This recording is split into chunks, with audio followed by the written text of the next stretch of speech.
সম্প্রতি ইউরোপীয় কাউন্সিলের প্রেসিডেন্টের দায়িত্ব পেয়েছেন হাঙ্গেরির প্রধানমন্ত্রী ভিক্টর অরবান। প্রেসিডেন্ট হিসেবে দায়িত্ব নেওয়ার পরপরই চলতি মাসের শুরুতে কিয়েভ সফরে যান তিনি। গেল সপ্তাহে রাশিয়া সফরে গিয়ে কিয়েভ এবং ইউরোপীয় ইউনিয়নের সমালোচনার মুখে পড়েন হাঙ্গেরির প্রধানমন্ত্রী। প্রধানমন্ত্রীর বিরুদ্ধে অভিযোগ ওঠে ইউরোপীয় ব্লকের পক্ষে কাজ করছে না তার কর্মকাণ্ড।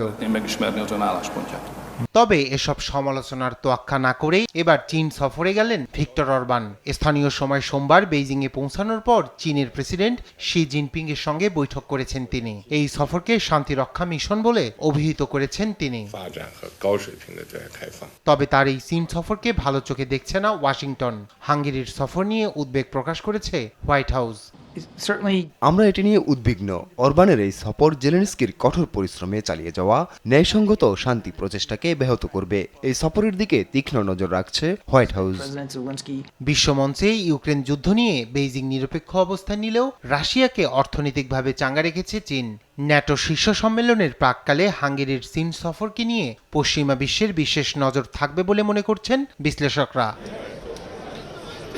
রায়হান কবির শুভ্র, নিউজ ডেস্ক, দেশ টিভি।